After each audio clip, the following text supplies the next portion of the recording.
চলতি বছরে বাংলাদেশে আসার কথা থাকলেও বেশ কিছু জটিলতার কারণে বাংলাদেশে আসতে পারছেন না বাংলাদেশের সাবেক তিনবারের সফল প্রধানমন্ত্রী শেখ হাসিনা।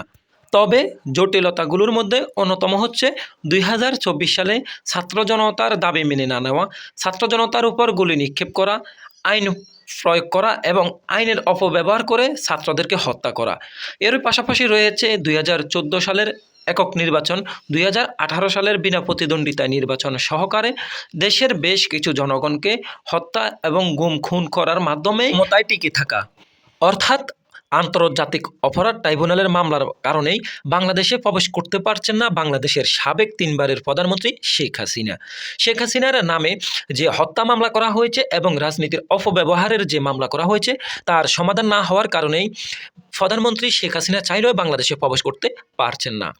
সব মিলিয়ে আইনি জটিলতা সবচেয়ে বড় জটিলতায় বাধা হয়ে দাঁড়িয়েছে শেখ হাসিনার দেশ প্রবেশ। অর্থাৎ এসব আইন কানুনে যখন সমাধানের পথে যাবে ঠিক তখনই বাংলাদেশের পথে আসবে শেখ হাসিনা। শেখ হাসিনা আসবে, বাংলাদেশ হাসবে, এমনটাই আশ্বাস বাংলাদেশ আওয়ামী লীগ এবং বাংলাদেশের জনসাধারণের। ভারতের দেওয়া একটি গণমাধ্যম কর্মীর সাক্ষাৎকারে বাংলাদেশের সাবেক প্রধানমন্ত্রী শেখ হাসিনা আরও জানান তিনি বাংলাদেশে আসবে, বীরের বেশে আসবে, বাংলাদেশের জনগণ তাকে একেবারে ফুলের মালা দিয়েই গ্রহণ করবে। অর্থাৎ শেখ হাসিনা আসবে, বাংলাদেশ হাসবে, এমনটাই ধারণা অনেকেরই।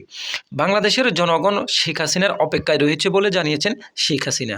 শেখ হাসিনা বলেন, আমাকে যদি জনগণ চায় তাহলে আমি বাংলাদেশে ফিরব এবং বাংলাদেশের সেবায় নিয়োজিত থাকব, কিন্তু বাংলার মানুষ যদি আমাকে না চায় তাহলে আমি আর কখনোই বাংলাদেশে ফিরব না। তবে শেখ হাসিনার বিশ্বাস, শেখ হাসিনার আশ্বাস, তিনি বাংলাদেশে আসবেন, বাংলাদেশের জনগণ তাকে ফুলের মালা দিয়ে গ্রহণ করবেন, এমনটাই বলেন তিনি আরও বলেন, জন্ম আমার বাংলাদেশে, মৃত্যু যেন আমার বাংলাদেশে হয়। সব মিলিয়ে আমি বাংলাদেশকে ভালোবাসি, বাংলাদেশ আমার দেশ, আমাদের দেশ। প্রিয় দর্শক, আপনার মতামত কি? সাবেক প্রধানমন্ত্রী শেখ হাসিনা চাইলেই কি বর্তমানে বাংলাদেশে আসতে পারবে, নাকি সমস্যা হবে? কমেন্ট করে জানিয়ে দিন আপনার মহামূল্যবান মন্তব্যটি।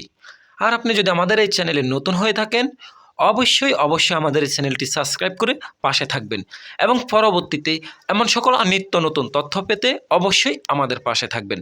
ধন্যবাদ।